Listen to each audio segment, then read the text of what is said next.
We know your rap like groupies. I don't want no friends asking for a shout out when I look like a promo day. Oh, rap gonna be Swiss cheesy, say no more. First of all, saying all this.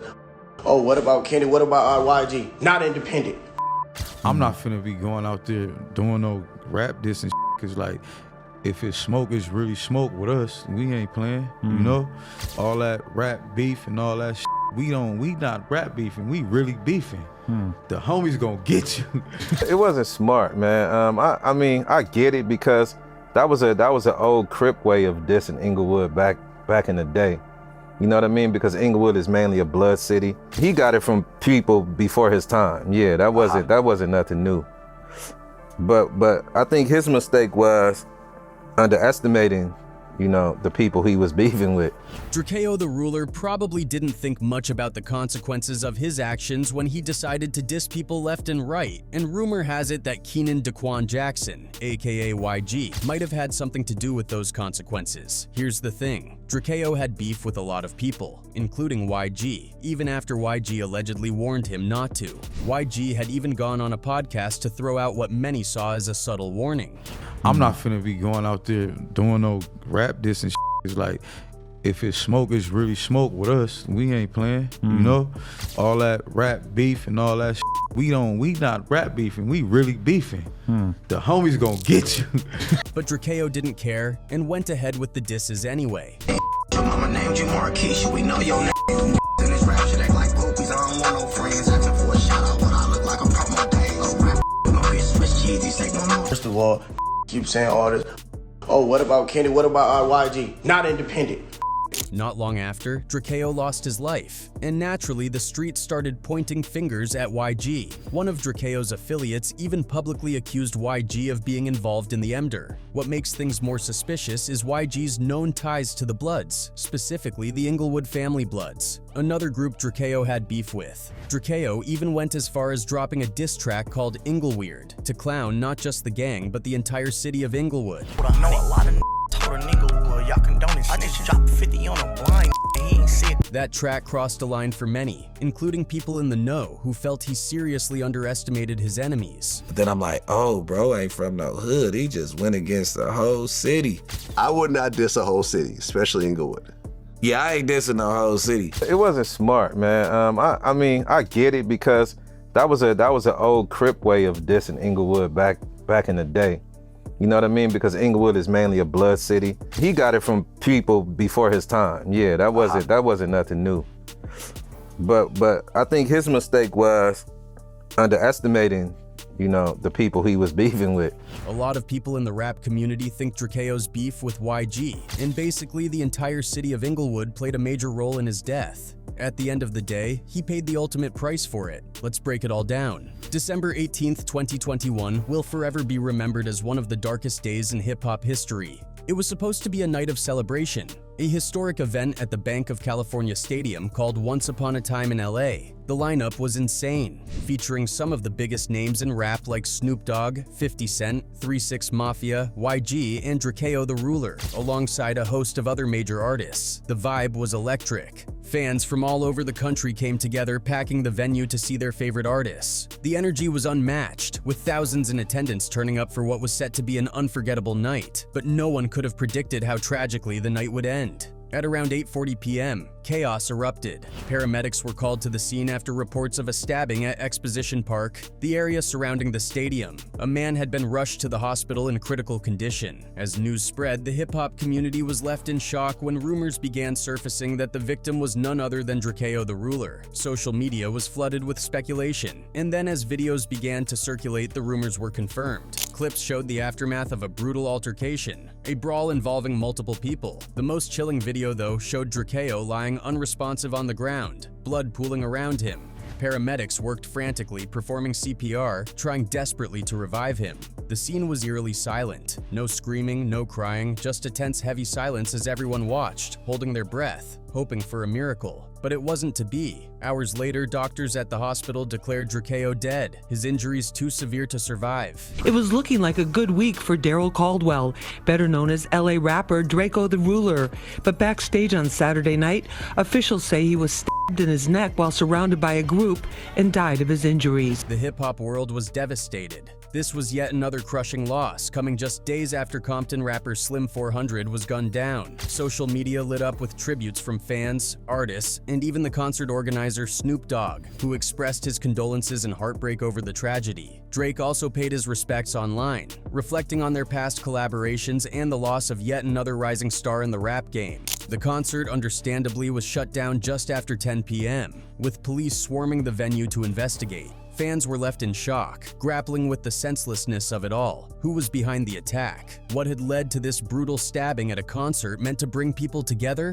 Over the years, Drakeo the Ruler became known for his ties to the Crips, but he wasn't one of those rappers who only stuck to one side. He had connections with Bloods too, and was cool with people from both sides of the fence. Somewhere down the line though, things went left with the Inglewood family gangster Bloods, IFGB, and that beef has become one of the main theories surrounding the events leading to his tragic death. But before we dive deeper into that situation, let's take a look at something one of Drakeo's closest affiliates, K7 the Finesser, said during an Instagram Live. According to K7, Louis rap star YG was behind Drakeo's death and set the whole thing up out of jealousy, feeling like Drakeo was stealing his shine in the rap game. He just hating, bro. YG a real cuz. He knew Drakeo was gonna take his spot, cuz really a set the whole shit up, bro. This shit was a setup from the start, bro. K7 claimed everything at the concert was fine until YG and his crew rolled in with their security. He went as far as to say that YG's people smuggled the Emder weapon into the event. This fool on 30 Crib, when we first came in, you know, we was there, certain niggas was there early, so it was cool, like it wasn't no tension, like, but YG and them wasn't there because they performed later, fool. As soon as he came, it went bad, basically, like know what they was doing, bro. It was a whole setup. The emotions were raw during the live. K7 was clearly hurt over losing Drakeo and just needed to let it all out, even if it meant breaking the street code by talking about it. While some people feel K7 was reaching with his accusations, others think he might be onto something. After all, YG and Drakeo didn't exactly have the best history. And there's more evidence that connects the dots. Let's not forget, Drakeo had ongoing beef with the Inglewood family Bloods, and YG has long been associated with the Bloods, with solid ties to the IFGB set. Now, let's rewind a bit to a significant event that may have added fuel to the fire. On December 10th, 2016, an IFGB member named Davian Gregory, also known as Red Bull, was gunned down. Reports say Red Bull and two of his homies were heading to a naughty or nice pajama jam at a warehouse when someone started shooting at them. Red Bull didn't make it and his two friends were injured. Witnesses reported seeing two suspicious vehicles, a black Mercedes SUV and a red Mustang or Benz, leaving the scene. The cops recovered .40 Glock pistol and .38 revolver shell casings, which eventually led them to Drakeo and his crew. Drakeo, along with his brother Ralphie the Plug and another Stink team member named Kells, were arrested for the crime. According to authorities, Drakeo was the one who supplied the weapons for the hit, which was allegedly aimed at catching an op, specifically an IFGB affiliate named RJ, off guard. The case was serious. Drakeo was hit with charges for first-degree Emder, 5 attempted Emders, conspiracy to commit Emder, and 2 gun charges. After a lengthy trial, he was acquitted of the most serious charges in 2019 and was finally released in 2020. But the story runs even deeper. RJ, the supposed target of the attack, wasn't just a random op. He and Drakeo were actually cool at one point and even dropped a track together with DJ Mustard in 2015 called Mr. Get Dough. Their relationship soured after Drakeo fell out with Mustard and RJ seemed to side with him. That put RJ squarely on Drakitius Yayo's radar. Here's where things get even messier. RJ and YG are tight. They've collaborated on tracks like Don't Make Me Look Stupid, and in 2017, RJ officially signed to YG and Mustard's 400 Summers record label. So it's no surprise that when Drakeo had issues with RJ and Mustard, YG was standing with his people. Add to that Drakeo's beef with the entire IFGB set, and you've got a recipe for disaster. It's also worth noting that YG had hinted at this tension in a No Jumper interview. While he didn't name names, he made it clear that he doesn't handle beef on wax. Instead, he said if it's go time, then he and his crew are ready for smoke. I'm not finna be going out there doing no rap diss and shit, cause like, if it's smoke, it's really smoke with us. We ain't playing, you know? All that rap beef and all that we not rap beefing, we really beefing. The homies gonna get you. The words felt like a direct threat, and it didn't take long for Drakeo to respond. 3 days later, on March 11th, Drakeo reacted to the YG interview by previewing a new track on Instagram Live. The song included lyrics threatening to Swiss cheese a rapper if they stepped out of line again, a thinly veiled warning to YG. Your mama named you Marquisha, we know your name. In this rap like poopies, I don't want no friends. Asking for a shout out when I look like a promo day. Oh, rap, cheesy, say no more. But Drakeo didn't stop there. He took to his IG stories, posting several messages directed at YG. One of the posts called out YG for congratulating Bobby Shmurda on his release from prison while ignoring Drakeo's own release, which had been a significant moment for the LA rap scene. Drakeo's post suggested that YG wasn't supportive of up-and-coming artists in Los Angeles, claiming that it was now up to him to uplift the scene. In another post, Drakeo told YG to unfollow him on Instagram, a subtle flex to show the world that YG was still keeping tabs on him. Over the next few weeks, Drakeo continued his public back and forth with YG, even taking shots at other big names like Snoop Dogg and Boozy. He accused them of not being independent and claimed they hadn't beaten legal charges as severe as his own. First of all, artists. Oh, what about Kenny? What about YG? Not independent. What about this? What about Lil Boosie? He beat one. I beat one more. 10 conspiracy. Yeah. It's hard to say for sure if K7, the finessers claim that YG set Drakeo up is the truth, but he was right there and saw what went down. Plus, there's evidence of the tension between Drakeo and YG's camp, and YG has openly said that when it's on, he and his crew aren't about talking. If it's up, they'll handle it. That's on record. But on top of all that, Drakeo wasn't just beefing with YG. He had a whole issue with Inglewood in general, which makes everything even more complicated. Drakeo grew up in a Crip-affiliated neighborhood, and most of the Stink team were tied to the Crips as well. This naturally put them at odds with the Inglewood family Gangster Bloods, also known as IFGB, one of LA's oldest and largest blood sets. The tension between these groups created a dangerous backdrop for Drakeo's rise, and as his profile grew, so did the stakes. Tragedy struck the Stink team on February 16, 2021, when Ketchy the Great, a key member of the group, died in a freak accident. He was hit by a car while walking along Pacific Coast Highway.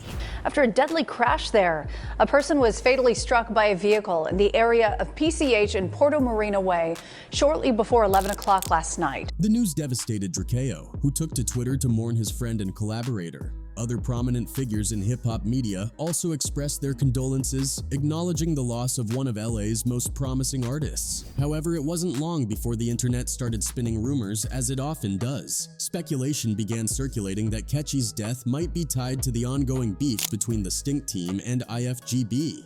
Drakeo wasn't about to let those rumors fester. He went live on Instagram to set the record straight, emphasizing that Ketchy's death was an accident and had nothing to do with gang violence. But even as Drakeo tried to keep the peace, others were stirring the pot. Lil Deuce, a rapper with ties to Inglewood, took to Twitter to mock Ketchy's death, even posting his exact location for anyone looking to confront him.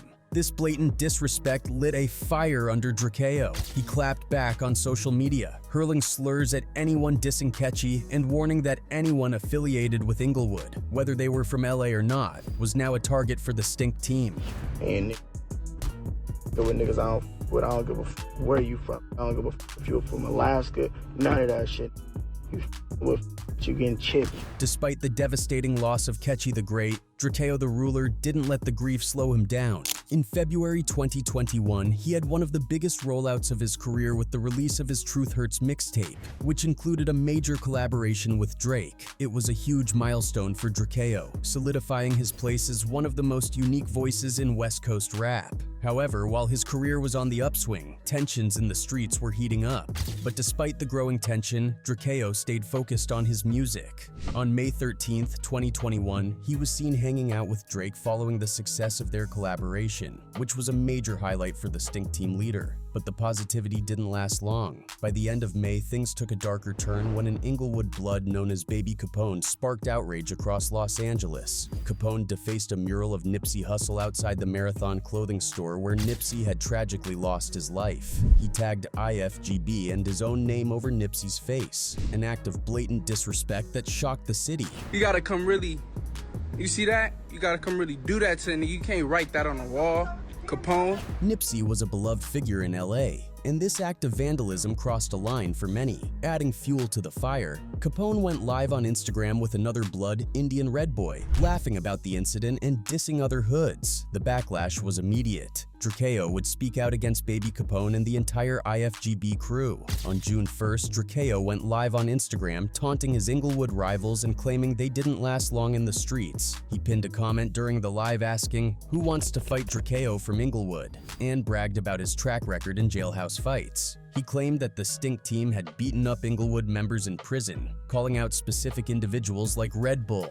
Drakeo's Instagram lives during this period were filled with bravado. He even said he didn't need a gun to handle his enemies, stating he loved fighting so much he'd happily square up with his ops at events like Rolling Loud. His confidence was undeniable, but his obsession with jailhouse politics and his enemies in Inglewood was becoming increasingly dangerous. The violence in LA continued to escalate. On July 8th, 2021, Indian Red Boy, the same blood who had laughed with Baby Capone about defacing Nipsey's mural, was murdered in a shocking and highly publicized way. He was on Instagram Live with Capone when he was shot multiple times. Viewers watched in horror as Indian Red Boy bled out on camera, gasping for air in his final moments. Meanwhile, Drakeo kept dropping music, arguably some of the best of his career. Then word began spreading of an upcoming collaboration featuring Inglewood rappers AZ Chike and Rucci alongside Louisiana legend Lil Boozy. The news didn't sit well with Drakeo, who took the opportunity to call out Boozy publicly for working with his ops.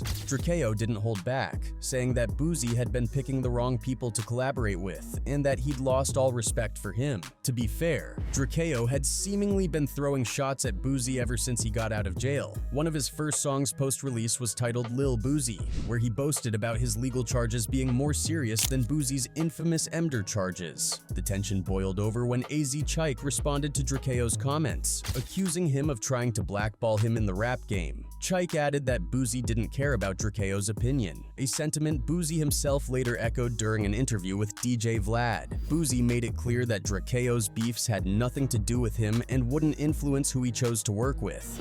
You know, so he got in his feelings, you know, I don't think that hate me. That if I raised you on music, now you hate me because I did a song with your eyes.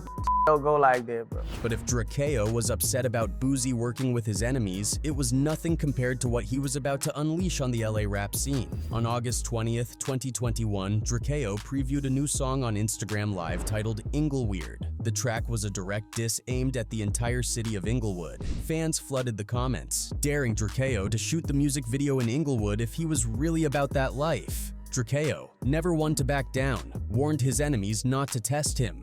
When the full version of Ingleweird dropped, it was clear that Drakeo wasn't holding anything back. The song was packed with scathing bars, mocking Inglewood, its residents, and its rappers. Drakeo declared that he'd turn all of California against Inglewood, calling its natives weenies and accusing them of being snitches. He called out Rucci, ridiculing him as broke, and AZ Chike, questioning his street credibility and mocking him for joining a gang at 25. Drakeo even threw in a jab about Chike and Rucci's collaboration with Boozy, pointing out that their track Hood Rat hadn't even hit 400,000 views on YouTube. One of the most shocking lines in the song appeared to reference an Inglewood member named Munchie, who had been shot in the head and left blind. Drakeo rapped about dropping 50 on a blind person, seemingly alluding to putting a bounty on Munchie's head. But I know a lot of for a nigga, y'all condoning snitching. I just dropped 50 on a blind. The diss track wasn't just a lyrical attack. It felt like an all-out declaration of war against the entire city of Inglewood. The Ingleweird video, which premiered on September 7th, 2021, only fueled the fire. Drakeo's fans praised his audacity, but the song also drew the attention of the police. Just one day after the video's release, Drakeo was arrested while riding in the back of an Uber. The entire incident was captured on Instagram Live as Drakeo, visibly frustrated and confused, questioned how the cops knew he was in the car. His young son was also in the Uber, making the situation even more tense. Jumped in the Uber, bro, to pick up my son, bro. Literally. 5-1, have all units respond. My son is in the car, bro. This is crazy, bro. Drakeo was eventually pulled out of the vehicle and taken into custody. Speculation swirled online, with many assuming he'd been caught with another firearm. After posting bail, Drakeo went live on Instagram again, accusing his enemies of snitching on him to the police. He doubled down on his claims that the Inglewood crew was behind his latest legal trouble. It was around this time that fans began to express serious concern for Drakeo's well-being. On the Calibanging subreddit, a community dedicated to discussions about California gang politics, a fan made a sobering observation about Drakeo's increasingly toxic behavior. The user suggested that this very behavior might lead to his downfall. They pointed out that Drakeo had more support in Los Angeles than he even realized, but his relentless focus on gang beefs was sabotaging his own career. Instead of riding the momentum of his Drake collaboration and focusing on building his legacy, Drakeo seemed more intent on feeding into street politics, a dangerous game with deadly stakes. In the comment section, some fans speculated that Drakeo's lean addiction or the PTSD he likely suffered from his time in solitary confinement were clouding his judgment. A few even went as far as to predict that if he stayed on this destructive path, he wouldn't make it to see 2022. In hindsight, those predictions turned out to be eerily accurate. When Drakeo dropped Inglewood, he essentially signed his own death certificate, but at the time it may have been hard for him to see that reality through the haze of his addiction and the pressures surrounding him. Naturally, Inglewood wasn't going to let the diss track slide without a response, leading to the untimely death of Drakeo.